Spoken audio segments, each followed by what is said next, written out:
Hey there, Pilates lovers. It's Carmen Lanteigne, your host here on Chatter from the Center, a Pilates podcast where we get to practice who we are beyond our reformer. Welcome, my guest and special friend, Noor Alamer, creator of Jade Pilates and graduate of Jade Grimes, the work program from Vintage Pilates. She chats with me about how being lost in her 20s and the decisions she has made over the past 20 years has directly shaped the person she is today, both on and off her reformer. Noor graciously lets us into her culture as she describes in detail expectations of the family, the education process, and how living through the Gulf War and recently losing her father to COVID has directly impacted her life today. Passion of her own is what takes Noor on an intense and diverse career path to finally landing comfortably in her own Pilates.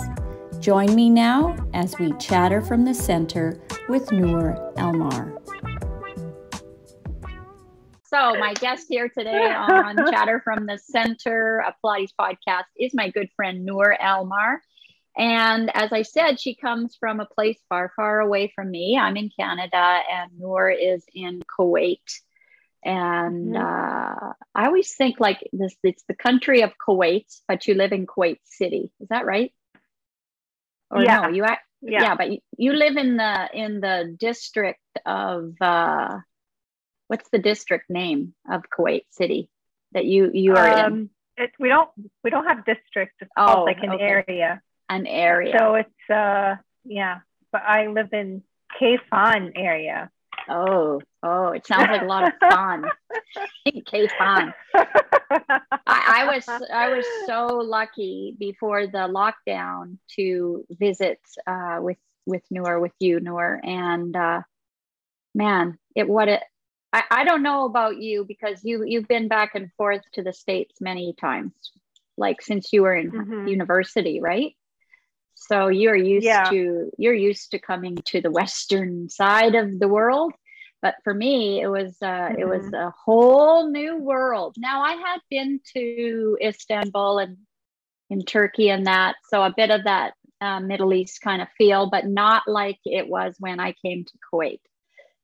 There was a lot of split though. There's European and I mean you haven't been to we could say the GCC, which is Bahrain, Qatar, Kuwait, Dubai. So you haven't been in this area, right? Although when we were getting extracted from Kuwait because they were kicking us out for COVID, we went to Bahrain. We went to Bahrain and we sat on that bloody tarmac for 2 hours, sweating in that airplane, stressing that Armageddon was coming. Yeah. We didn't know what was coming down. We just didn't know what we were doing. I'm like, I'm going to die in Bahrain. Okay, great. But no, we made it out and it was all good. Yeah. So Noor, let's take our listeners back a little bit, even before you became a Pilates teacher, because people are very curious about other people's lives, especially someone that lives in Kuwait and maybe a Kuwaiti princess. But I know you're not, but in my mind, you are a Kuwaiti princess. At least when I met you, I was thinking that, So let's take you back to like... No, just a normal... Growing up, normal family? Just from a normal family. Oh, okay. Like with no dysfunction at all. It was good. And so there's you and there's your sister and your brother and your mom and your dad who has peacefully moved on as of late, but just a good old Kuwaiti family, right? Yeah. And so the house that you grew up in, that's the house I went to when I visited you, right? Yeah, when you visited, when I took you to my parents' house, that's the house that I grew up into. Right. Yeah. That's pretty cool. Pretty cool. Yeah, that was one thing that I found was really interesting about Kuwait that's so different from Edmonton or North America is my parents live on the other side of the river and they ain't living with me ever. we do not take care of the family unit as much as I saw you do in Kuwait, in your culture. Yeah, we live with our families. If we're not married, it doesn't matter what our age is, we don't move out. We are with our parents. Yeah. So I guess the cycle changes as they get older and we get older if we're not married, and the cycle changes where we're taking care of them. But it's very rare that that we take our parents to. I mean, there are families, I'm sure, they just can't take care of their parents, and they're going to take them to nursing homes. Yeah. But it's not common. Yeah. So in light of COVID and with ailing parents, do you hire people to come into the home to take care of them, like assisted living? You do all the work. I mean, because we have, unless they have special conditions, then you hire a nurse. But yeah, we have that's help what I mean. at the house. We have a lot of help at the house.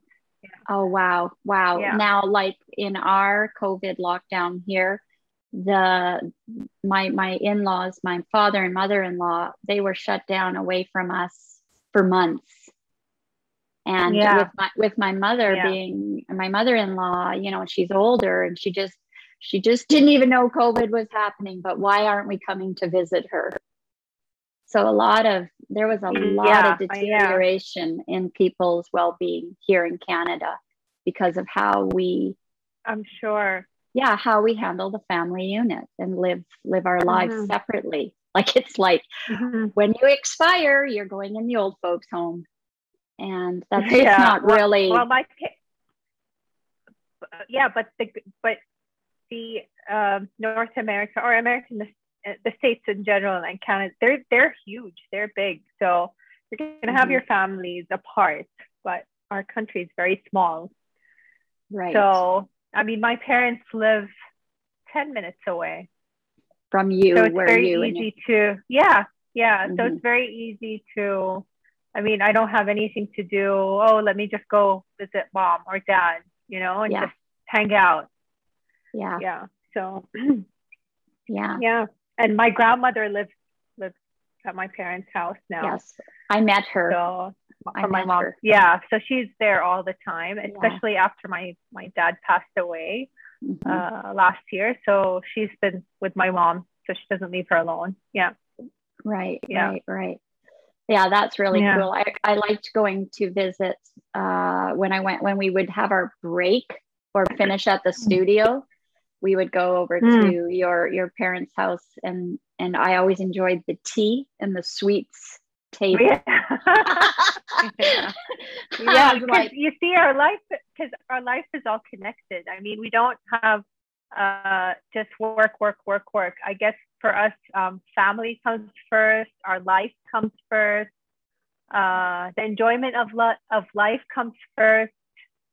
Yeah. Work comes second. Yeah, that's crazy. And I bet you, well, I say it's crazy because to me it sounds like I want some of that, but I just don't even know how to get there. And at 52 years of age, I wonder if that ship sailed, but I'm trying. I'm learning from you. You're the best at that, enjoying life. Let's back up a little bit to when you were growing up. You went to, because I asked you that about when we were preparing for this. It was something about noticing cultural differences, but you kind of said, well, you were influenced by Americanized as a young person because you went to American school in Kuwait, correct? Cool. Yeah. So tell us about how that, what does that look like? Well, I did experience both public schools here in Kuwait, so until I think elementary, and then that's when I switched to an English system, and then after the Gulf War, I switched to an American system. So, I mean, I've seen the differences in actually all schooling. Yeah. So I just remember coming to Kuwait very young. I wasn't born in the States, but I was born here, and then I left very young with my parents because they were getting their PhDs in dentistry in Boston. So I was there through nursery. So when I came back to Kuwait, I did not speak a word of Arabic, and I could not communicate. But because my mom wasn't with me, I lived with my grandmother. My mom was still in the States, so they were finishing off their studies and sent us, Ahmed, my brother and I, to Kuwait to live with my grandmother. And so they enrolled us in schools, in government schools here. Yeah, so they only spoke Arabic, like not a word of English. So that's how I think I picked up faster. Okay. As I grew up, and then went into an English system that was very strict compared to the American system. Well, we British. So for me, the American system. Well, to me, the American system for was those more. That can't see, I'm holding my coffee cup with my erect pinky finger because yes, us British have our rules, don't we? Yeah. The American system was more lenient. I felt like if you failed, they'd be like, "Oh, you'll do better. You'll get there." But the English system, oh, you failed. You're gonna have to redo this again. Or you gotta spank. Drop a level. Wow. Yeah. Oh, that's cool. You know, I didn't know that. So about yeah, you. so I was influenced, yes, but more Western. Also, my grandmother is English. My late grandmother is English. Of course. So from London. So from London? I was from Liverpool. Yeah. Right. London. Right.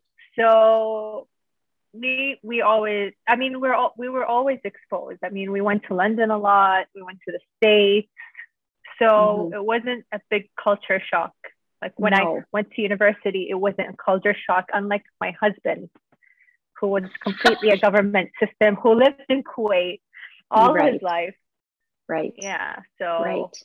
Yeah. So when he went to the States, English was really his second language. You brought up the Gulf War, and I'm not sure, we didn't really prepare or talk about this, but can you talk about that a bit? Because I know where I was when that happened. I think I was 10 years older than you, so I was working in a retail mall when I heard about the attacks and all that. But what were you doing? Where were you? How old were you? Do you want to talk about that? So, yeah, sure. So it was in August, and we had left a day before. So my dad was in London, and he arrived on the 31st of July, and we traveled on the 1st. So we said hi, bye. We traveled on the 1st for our summer vacation, and we slept. We woke up. Our country was occupied. Wow. So wow. There were talks 2 weeks before that something is going to happen, but people weren't sure where, when, what, which country. I think a lot were shocked that Iraq. Saddam had invaded because we were allies, so that was a complete shock. Plus, I come from two different.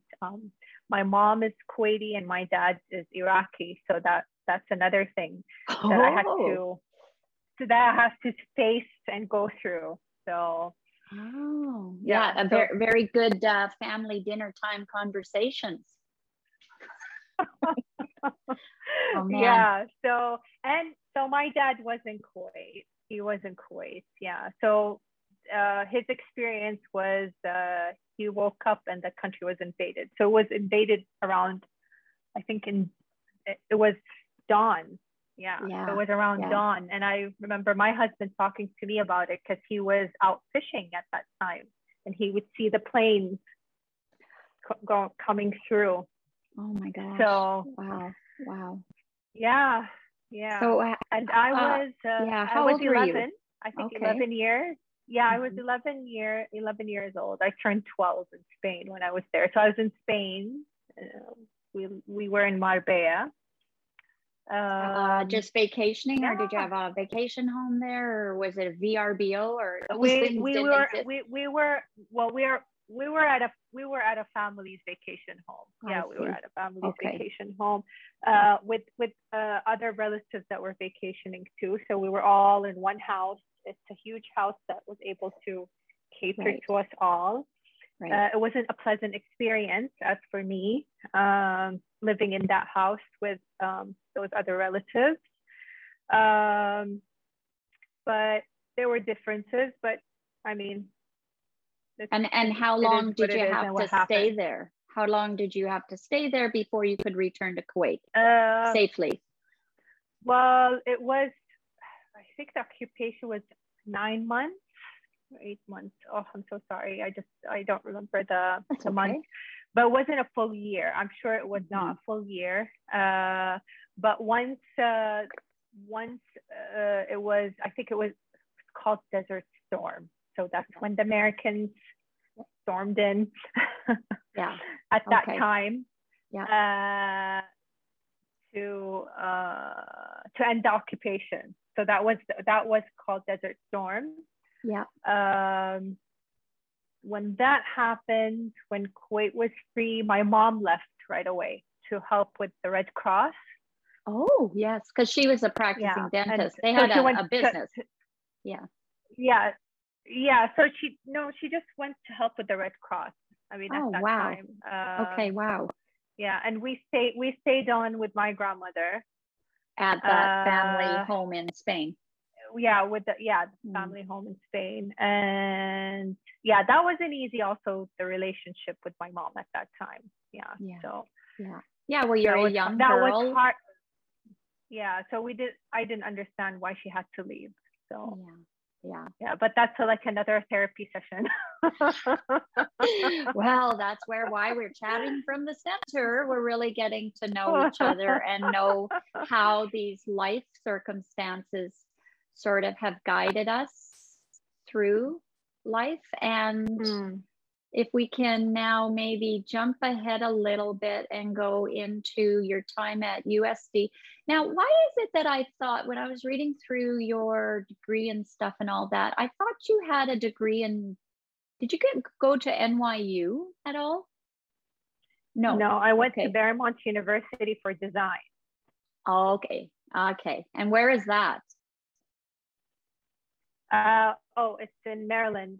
Sorry, Virginia. It's Marymount. It's connected. It's connected to Marymount Loyola in California. Oh, I see. So so they're under the same umbrella, and that's a fashion school in Virginia, in Arlington, Virginia. So I went to it's a fashion school and a design. So it had interior design, and that's what I majored in. Even though 3 years into my degree, I felt I wanted to change. But I remember my parents, and they're like, you have 4 years. You either come back with a degree or without. Oh, okay. So you continued and you finished it. I finished it, even though I did not like being in it. Right. Because I wanted other things to do. Okay. I want to just get this straight in my mind. So were you staying at your San Diego place, going to like a location and doing this, or did you actually go to Maryland, Virginia to take this course? Oh, where I was living? Yeah, where were you at that time? Yeah. No, I was in Virginia. I was in Arlington, Virginia. Okay, so I was near the capital, near DC. Oh, okay. So I was near DC. I got it. Okay. I was there when September 11th happened. So I remember seeing the Pentagon out of my window, like far, far away. I mean, I could see the smoke and all of that. Oh, but word. I remember my mom. I remember my mom calling me that morning, and she's like, I just had woken up, and she's like, are you sitting? I'm like, I am sitting because I just woke up. She's like, turn on the news. And as I turned on the news, the second plane was hitting like live. Oh, wow. And that was a shock. And I remember looking out of my window and everyone was walking back from work. Mm-hmm. It was chaotic. Mm-hmm. Yeah. Yeah, it's interesting, those times in our life that we can always remember where we were, what we were doing. Yeah. I was a young mom at the time. I had Joseph and James, and you were a young gal in university. Wonderful. Yeah. So you went to Virginia, you got this fashion degree, and then what happened?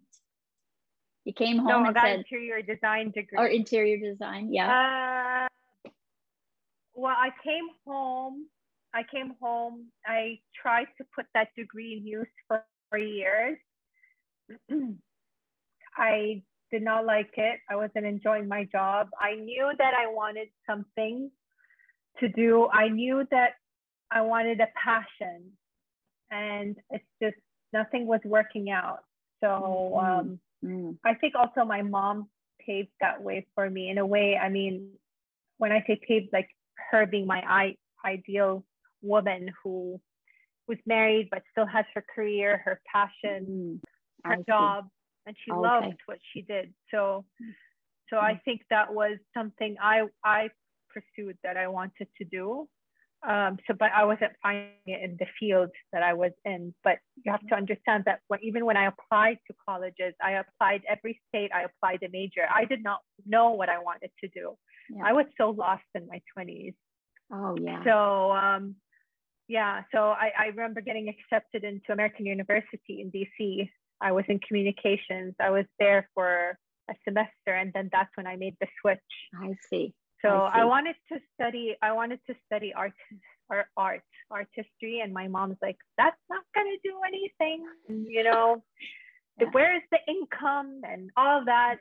So you're either an accountant, an engineer, a doctor, like something, a lawyer, working at the bank.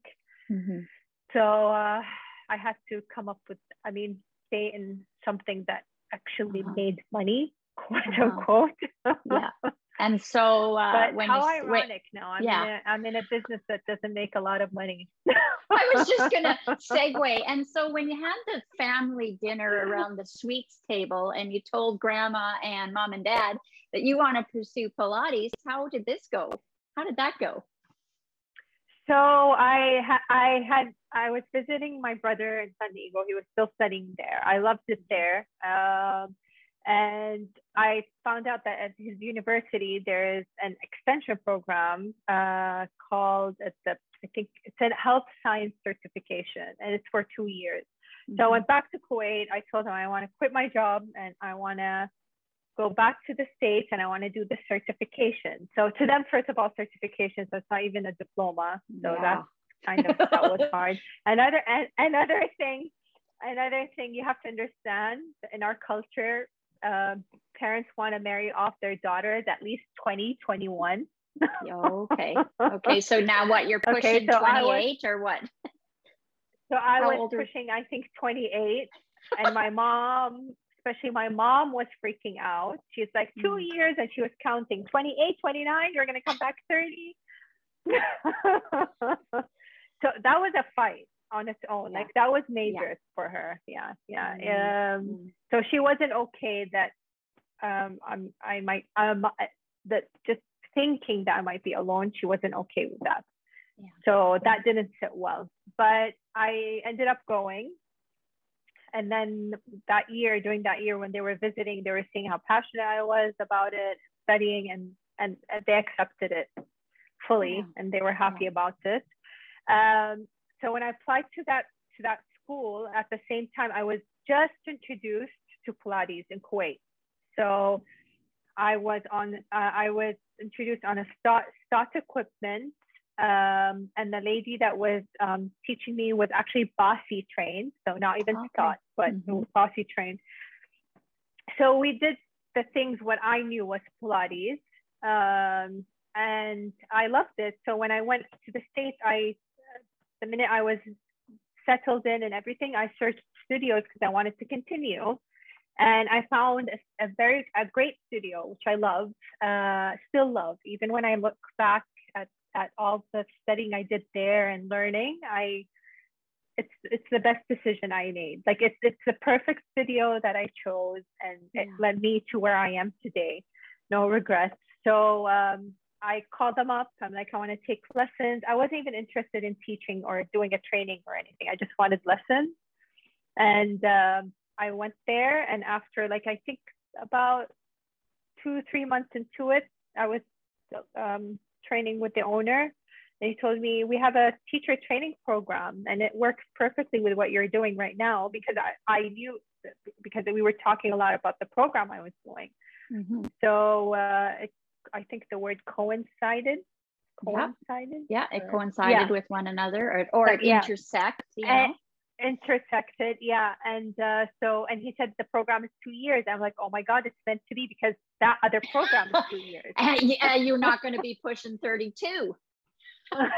Mom will be happy. We can get two for the price of one in the time frame that will make mom happy. Great. Yeah, since I'm there, might as well do it. And I enrolled into the certification with amazing teachers. Learned a lot from the teachers who already were teachers there that I was a client of. Mm-hmm. And it was completely a STOT certification, a STOT program. Okay. From start to finish.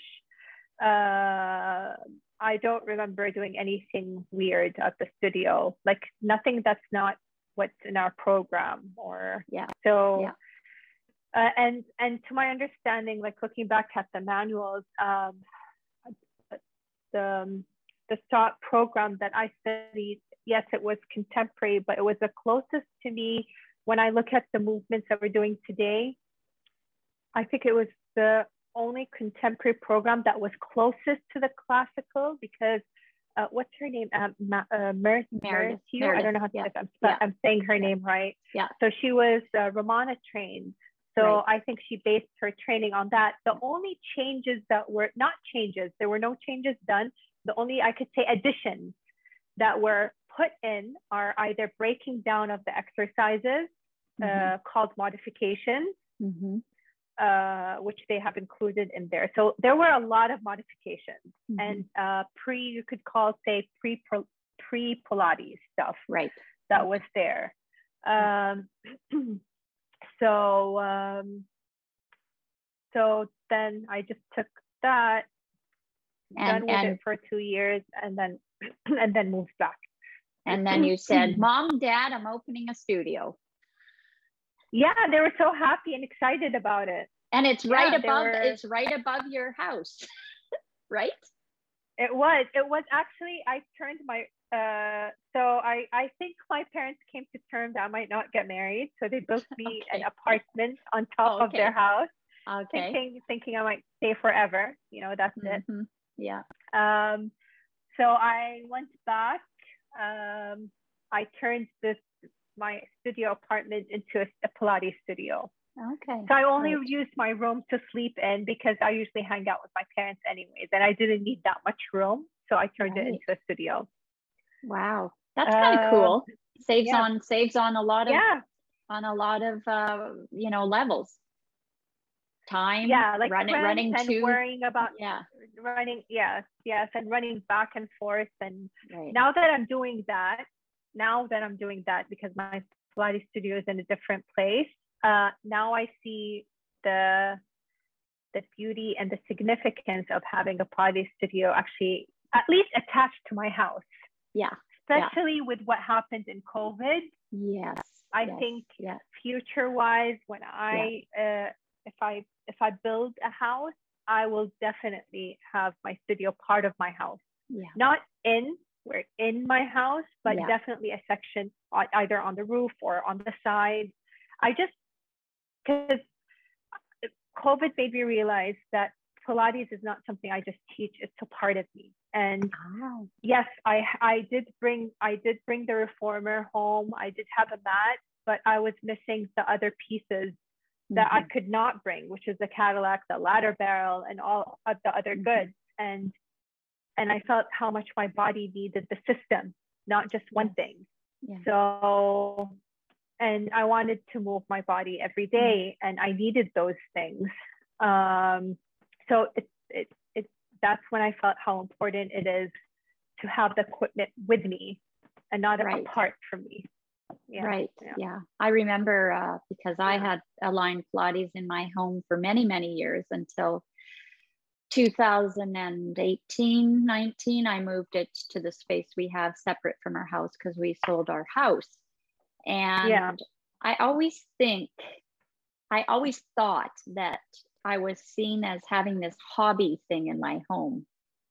Like it didn't hold the status of I'm a business owner but it's in my home, you know? But after COVID now, I sure love seeing people celebrate their new spaces. Like, you know, James Crane, Crane Pilates. I mean, he had to make a choice and he segued quite nicely into this beautiful home studio that's just like where everything happens, where all our parts of our lives intersect. And it's still seen as a professional thing. So it's kind of interesting how COVID has changed our thinking in a lot of ways. And, you know, it's been tough on a lot of ways, but in Pilates, having the home studio is just as professional as having it brick and mortar. And people's brick and mortars have shut down because of COVID, unfortunately, you know? It's just because, you know, like before when I could only say that I want to say I will only really doing Pilates for the past 5 years. Even though I've done it since 2009. And not because not because the program that I did wasn't great or none of that. It was just, I wasn't practicing. That was the difference. Before those 5 years, I don't think, and I think it's because the teaching training programs, they're set to be that way.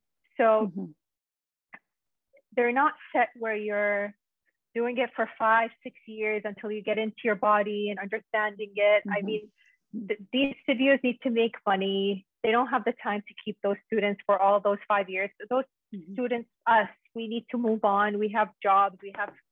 We have other things in life that we needed to do. So we can't spend our 5 years under a certification program.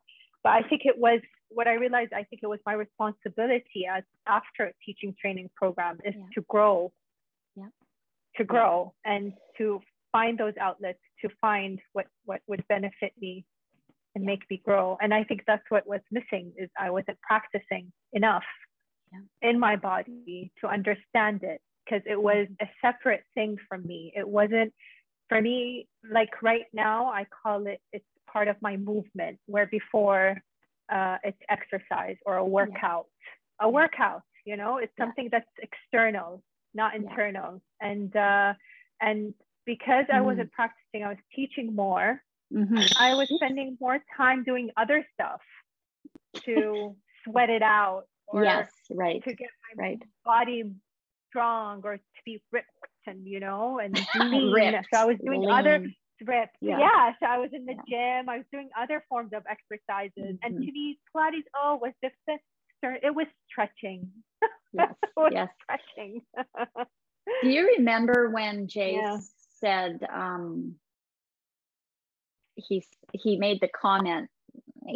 I've heard him say this in different ways, but it always comes out like with a teacher training programs. They should last 5 years.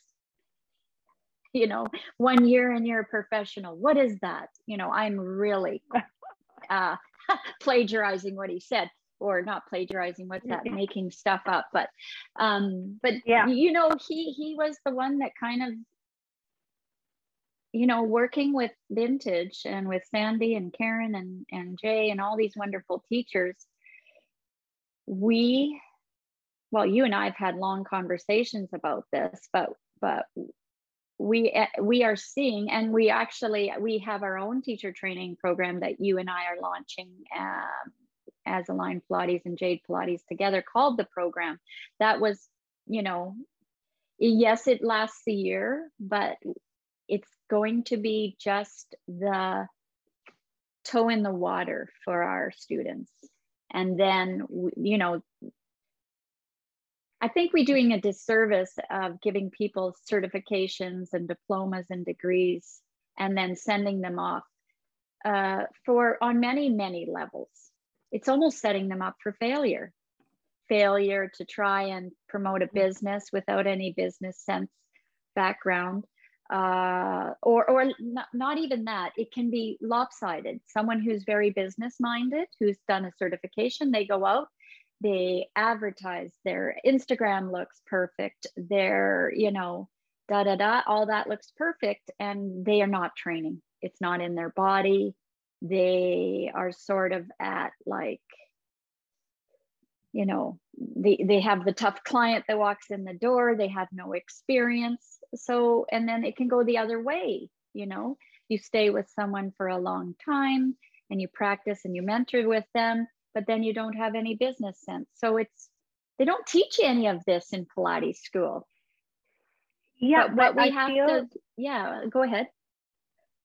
But Carmen, I feel like if that's your passion, whatever career you choose or whatever talent that you're going towards, or trying to grow your talent, it's our job as individuals to do so. Even after, like, when you graduate from school, the school doesn't tell you how to handle your career, your what you studied in life. Right. Like, right. You're thrown to swim, and it's either you drown or you pick yourself up and find the technique of your swimming, which technique is going to work for you the best. Yeah. So I feel I feel, yes, maybe there's a point where certification programs should be 5 years, blah, blah, blah. But even if it's 1 year, even if it's 5 years, even if it's 10 years, if that person has no will to grow and just wants to be called a Pilates teacher after they graduate and be just teaching, they will be the same. Like, yeah, that's true. They won't be any different than another person who's I feel like the interest and the drive has to be in there. Yeah, it has to be internal. Yeah, because I've seen a lot of people take certification programs just a year or 2 years, and they're just teaching the same way that they've been teaching from their program, not being open to other possibilities. Yeah. Or they start diverting into other things. Yeah. So, and I think that's what happened to me after 7 or 6 years.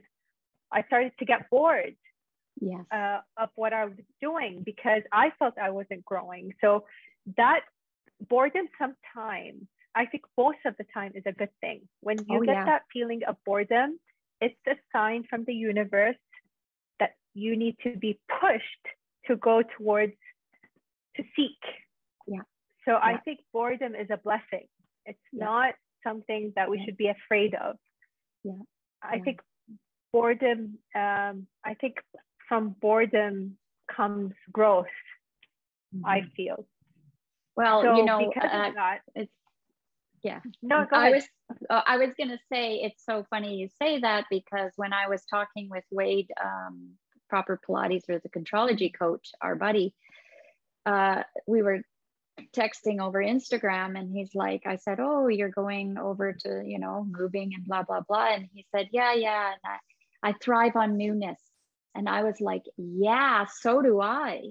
So it's whether we call it being bored or boredom, but something within us needs to thrive on something newer to feel alive. And that's when I was like, I need to do this podcast, because there's this little section in our Pilates world that we're all having these side conversations about, did you do it like this? Why didn't I learn this? Why am I bored? Why am I angry? Why do I hurt? Why do I have injury? And I thought, we need to start talking about these things, because what we put on Instagram sure is edited tight. You know, it's made to look good. Yeah. And boredom could be because, not that you don't know what you're teaching or all of that, but maybe because you're reaching moments of frustration. in your body. Yeah, you feel like that's right. So that could be also exactly something that spirals from, I mean, what happens then to be bored. And that's when I think it was 2012 that I'm like, oh, I started to exchange lessons with a classical trained teacher. And that's when I'm like, oh my God, there's other forms of Pilates. I did not know that. I thought it was just Stott, because Stott has an amazing advertisement out there. And they're really good. They're very good at advertising, marketing, and marketing. And like I said, they have a really strong program, contemporary program. So I thought that was it. And then when I realized there was a classical one, it was 2012, and I remember I emailed Karen Frischman, because that's the email I still have from her. And I emailed Vintage because I Googled classical Pilates, and the first thing that came up, I think everything is destined. It's fate. Absolutely. And serendipity. Their program popped. Yeah, their program popped up. I'm like, oh, that's cool. It's amazing. Let me see. And I emailed them, and then Karen sent me this list of requirements for Vintage. Yes. For Vintage. Yeah. And then I go on and I read about Jay, who I did not know who Jay was. I just interested in classical. It's not the reason why I joined Vintage. The reason why I joined Vintage was because I wanted to learn the classical way of teaching. And as addition, as a surprise to me, Jay was there. So when I looked at the staff, on their page, on their website, that's when I got intimidated. And I'm like, you know what? I'm not ready. And it's a good thing I did not apply back then. It's a very good thing. And really, when I went into the program in 2017, yes, I was not ready in 2012. I was not ready for anything that was in that program, because that program required a lot of work, discipline. I feel like it gave me thick skin. Oh, yes. Yes. Yeah. It did. So, I think maybe you and I kind of came around at the same time, because I did Pilates as a job, or it was a sort of a more hobby-ish work. And then I was a mom. Yeah. And then I was doing this. Yeah. So it was this section over there. But then as I was growing in frustration about my Pilates, I didn't know why I was frustrated. But when we got to Vintage and we studied with Vintage, and I know that you studied with Andrea for a very intense time to get you ready to prepare. And when I applied and did not get in my first round, I had work to do, because it was actually a philosophy that Vintage holds, that Pilates is a lifestyle. It's not this the philosophy, I think. Yes, it's the philosophy that people have to understand. Right. Because if you don't understand the philosophy, you either won't make it, or you're going to get frustrated, and you won't understand what Vintage is about, or Jay is about. So right. And as we know, Jay was taught by Joe, and Joe was like, if everybody does my work, we'll have world peace. You know, this is a lifestyle, right? That was amazing for both of us. You and I had a lot of, what were those patches I always stole from you from your little cosmetic? What were those things called? Those medicated heat pad things. I think, medicated heat pad. I think we were always either sore, injured, but I think it's because we wanted this so bad. Oh yeah, Carmen. Yeah, because we wanted it. It's not because the program made us sore. No. It's because we wanted it so bad, and I'm so grateful for it, because like I said before, like you said, for me, Pilates was more of an income. Yeah. Like the money, the income. I just did it because I wanted to buy stuff and things like that, you know? And now after graduating from the work, in 2017, I felt, no, it is a part. I'm a part of it as much as it's a part of me. Yes. And now I've reached to a point where I love it so much, but I don't want it to define me. Like, yes, it's that's how much it's part of me, that I don't want it to define me. Right. It has taught me a lot, like how to be compassionate towards my body while it's moving. I need to be compassionate to myself in life.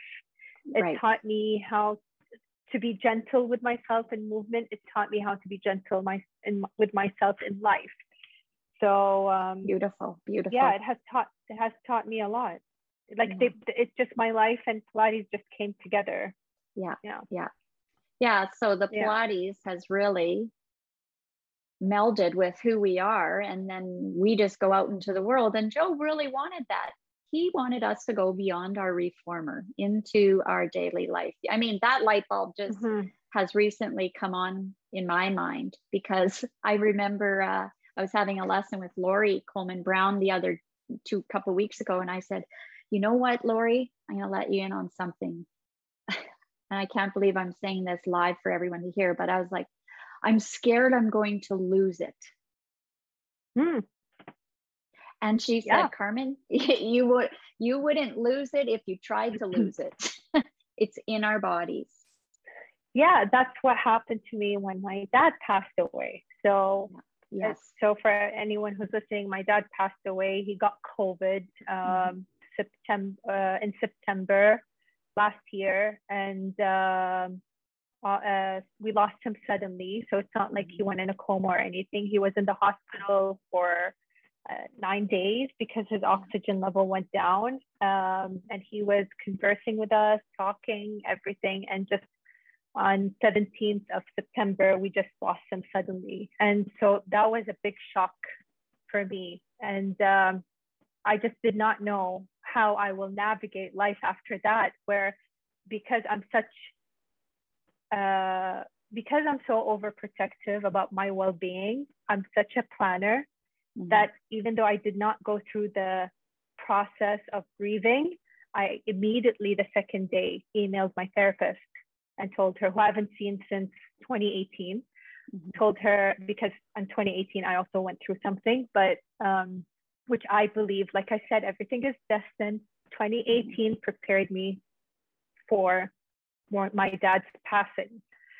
So I emailed her and I told her, I just lost my dad. I'm going to need therapy. I'm going to need you to help me. And she's like, nope, I'm not going to see you. You need 4 weeks until I see you. And I was so confused. And she's like, you need to go through the grieving process.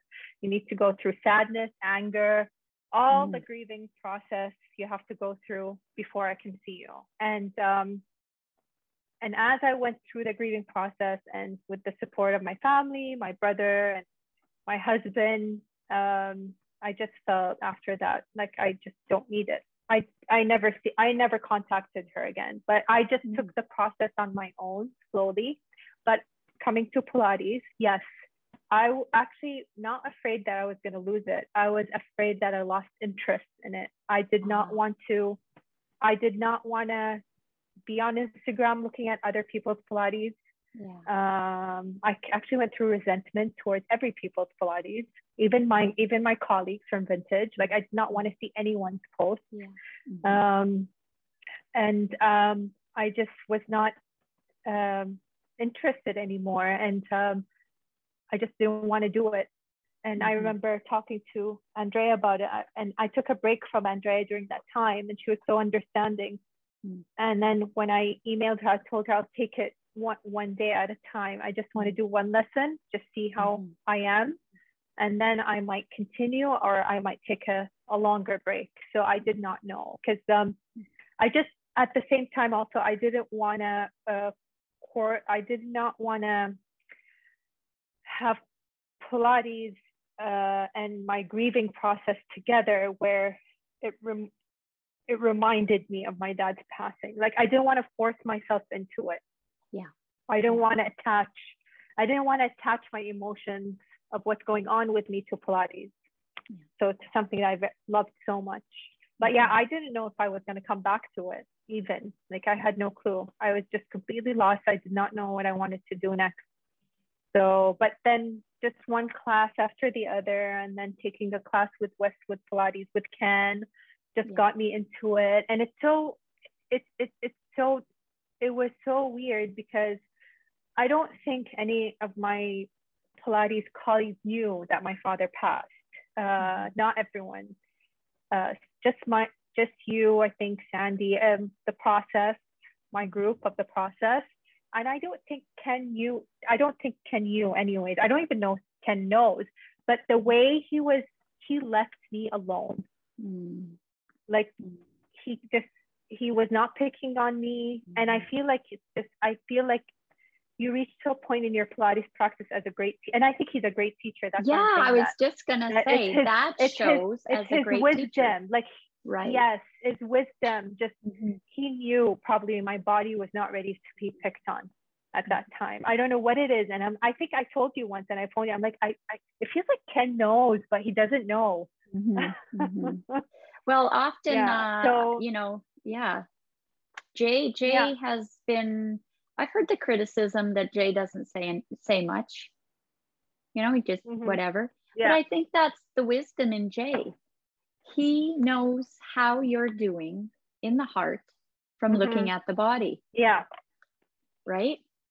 Yes. Like I just think that's a wise teacher. Whereas when we came out of teacher training, we were talking away, trying to figure out your body. Yeah.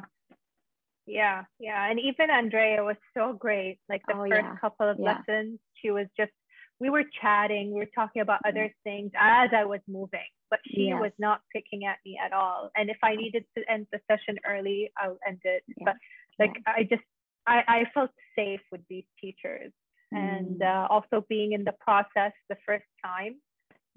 And that was the time when my dad passed away, and it was our first go at the process with Sandy. That was, I wasn't there mentally, to be honest, but I continued to, because I felt like I needed some sort of a lifeline, because if I didn't,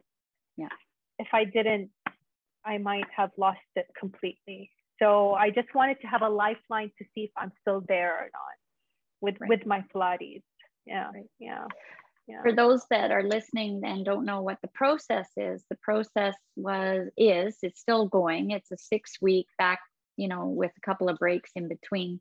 But Sandy Shimoda of Vintage Pilates, there was a point in I needed a lifeline. So when I reached out to Sandy and said, would you mentor me more? I need something more.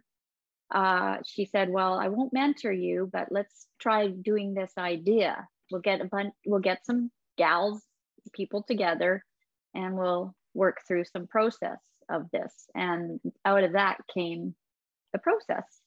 So it's just a 6-week, and I do think that those are still running, and wonderful for people who have been teaching a long time that are needing to work out other areas besides just having other areas. I can't even put it into words. It was our process, of what we did. Yeah. I want to ask you some questions here, Miss Noor. I mean, we've gone through so many wonderful things.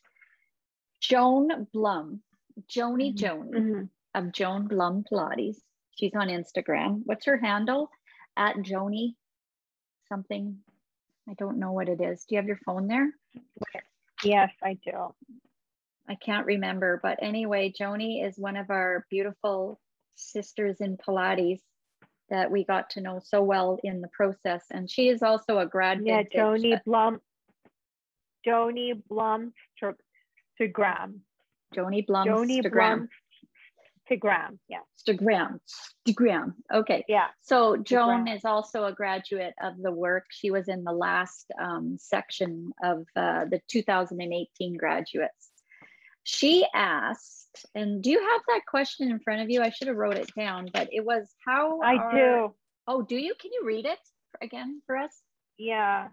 I think it's right here on your handle. Yeah.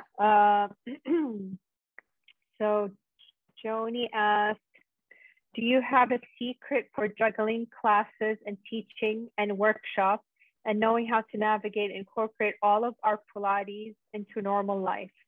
It's sometimes hard to know how much to do and what's too much.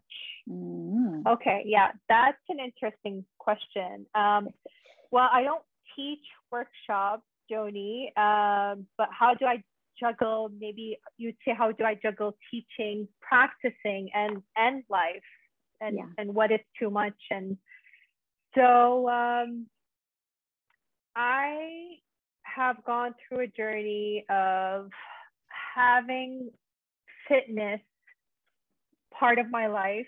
And when I say part of my life, where I used to spend sometimes 4 hours at the gym. Oh my gosh. Yeah. So that was one point in my life. So I think it's with age, just growing.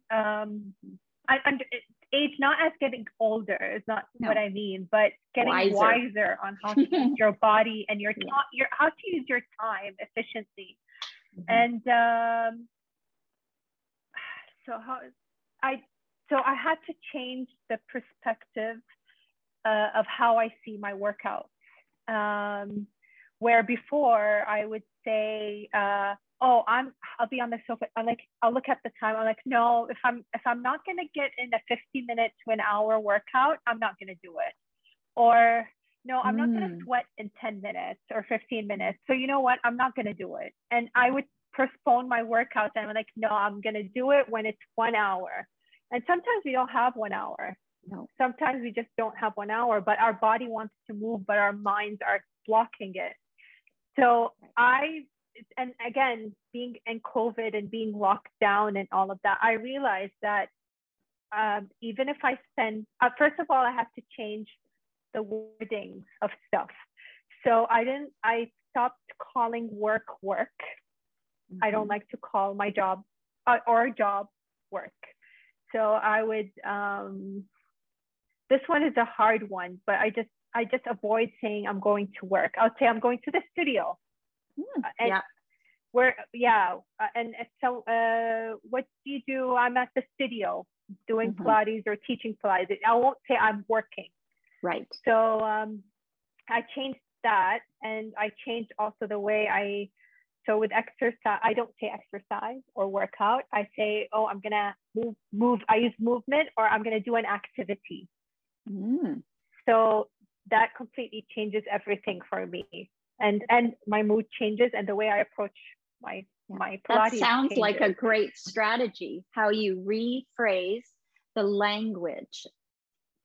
It does, and it changes your brain. It changes how your perspective, like your brain will respond differently. And I started to tell myself, Joni, that if I do even if it's just 20 minutes of moving my body, I want to move my body, that will be enough. Yeah. And I think it's and with teaching. So also with teaching, how do I manage to teach and not be spending my whole day at the studio? Right. It's also a mindset. It's setting your goals and what you really want.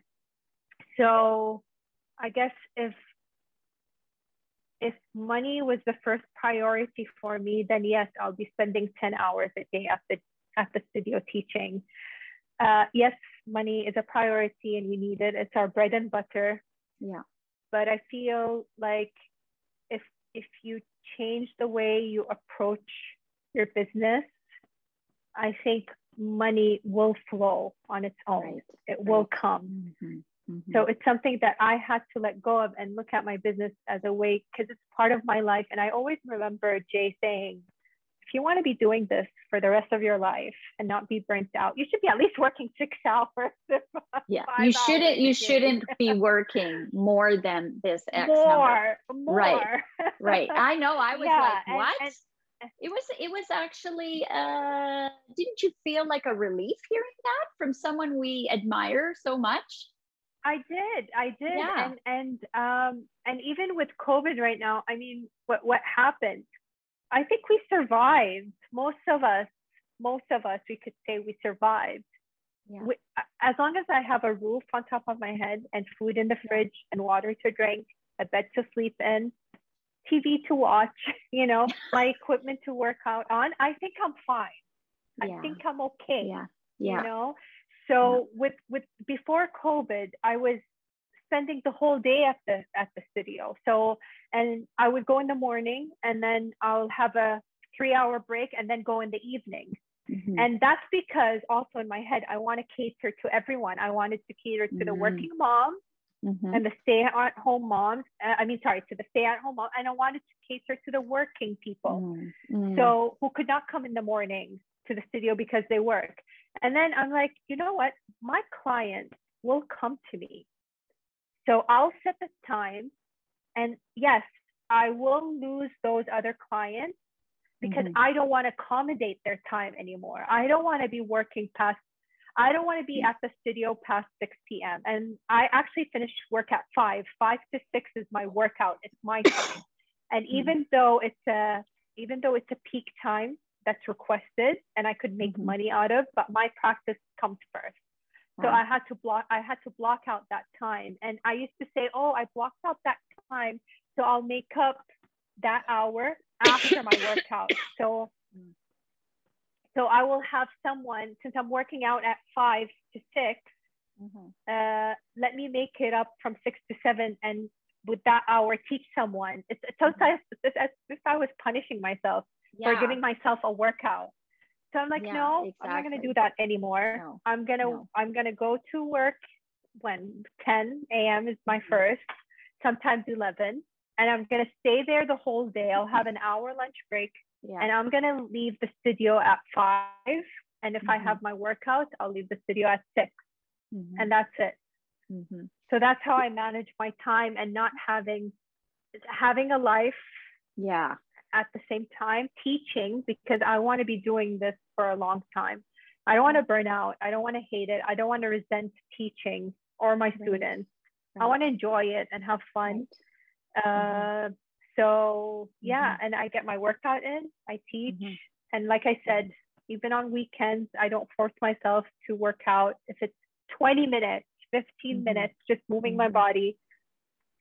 And that's it. Like even with classes, sometimes I feel, oh, you know what? I'm charged anyways. I'll just sit on the sofa. I won't attend.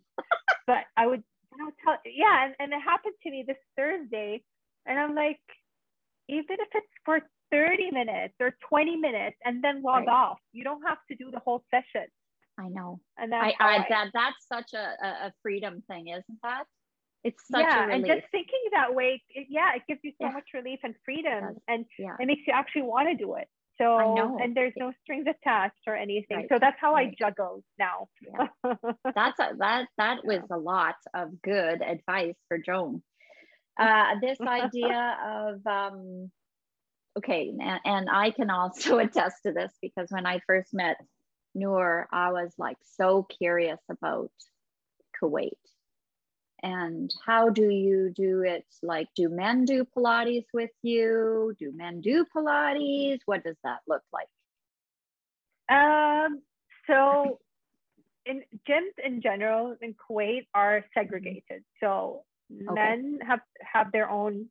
So it could be in one building, one company, but different entrances. Or timings can be swapped. I see. So this hour is for men, then. So they're never mixed. The only time gyms are mixed are if they are part of a hotel.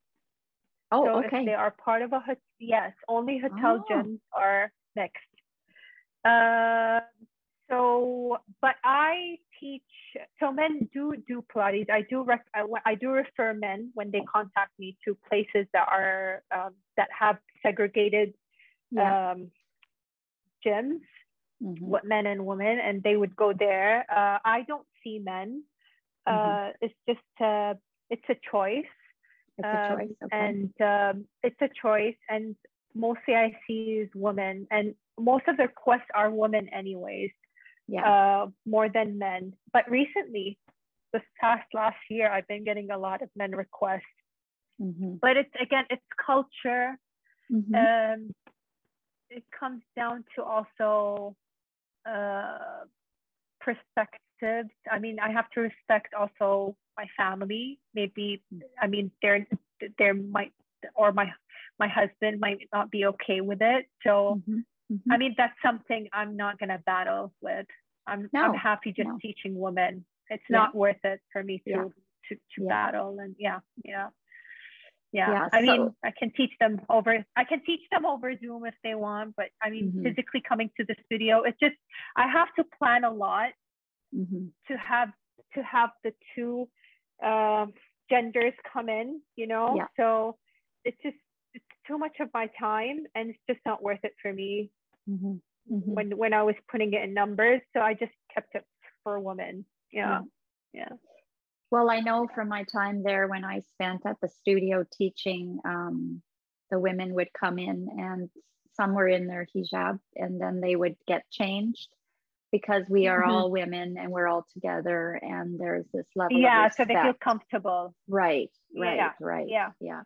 So that's totally understandable. I don't know if Joe Pilates and his little white undies would do well in that setting. It would be kind of weird. But Pilates is done differently in different parts of the world, isn't it? I mean, it is what it is. Noor, I have one other thing to talk to you about before we go. I said, I'm going to try and keep these podcasts to 40 minutes, but I know darn well when you and I get together, we go on and on and on. But it's been such a wonderful time talking, and I just feel like we've grazed tip the iceberg with you, and there's so much depth to you, Noor. And but the one thing I want to ask you, if you were to come into the studio and you could choose 3 exercises, what would they be today? Because I know it changes, doesn't it? or what are 3 exercises or pieces of apparatus? If you had to, I would definitely, I love the roll up. That's because the roll up tells where my body is on that day and how it's going to be on the mat and anywhere else, actually, where I'm going upside down. So the roll up is one of my favorites to explore. I would definitely do an extension. Well, you gotta pick one. You gotta pick the exercise. What would it be? I would say swan on the Cadillac. Swan on the Cadillac. Yep. Okay, so roll up, swan, and the last one would be you can change your mind, but just go with your top 3. Well, let's say a back bend on the ladder barrel. Oh, the teacher's stretch, the back bends. Yes. Yes. I end my teaching day a lot with that. It's so interesting that you chose the roll up, because I'm in my mind going, oh my God, I hate the roll up because my back is. It's I can't say that it's not. When I say I love it, it doesn't mean that I love it because I stretch and fall into it. Yeah, I love it because it tells me exactly where I am on that day, exactly where I'm tight, and where I'm going to face challenges throughout the mat sequence. Oh, wow. That is powerful. It's like when I get up in the morning and I see what the temperature is so I can decide my outfit. That? That one is going to tell me.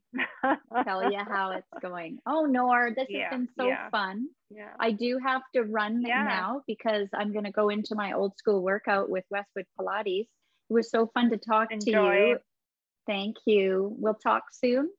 And if anyone wants to find Noor, she's at jadepilates.com, or is it Jade Pilates Studio? Yeah, Jade Pilates Studio, jadepilatesstudio.com. And your handle on Instagram is? Jade Pilates Studio.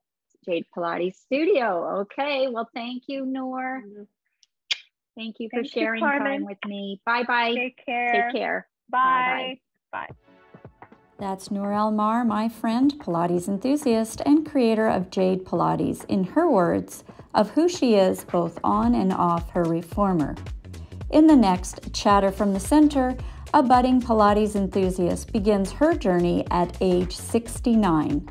Now, at 72, she has no intention of stopping. Tune in to how my guest is living with a sense of lightness, freedom, and the ability to make sense of new challenges that she is currently facing and how she is living beyond the Pilates practice. Thank you for joining me today here on Chatter from the Center, a Pilates podcast where I have interesting conversations with Pilates enthusiasts and how their Pilates lifestyle is more than a workout. Conversations with my guests continue after our chats and can be found over on my Instagram at Align Pilates or in the comments section on YouTube. If you are a Pilates lover and enjoy these chats, subscribe to my YouTube channel, Align Pilates, and click on the notification for my next Chatter from the Center. Until then, keep moving, and we'll see you next time.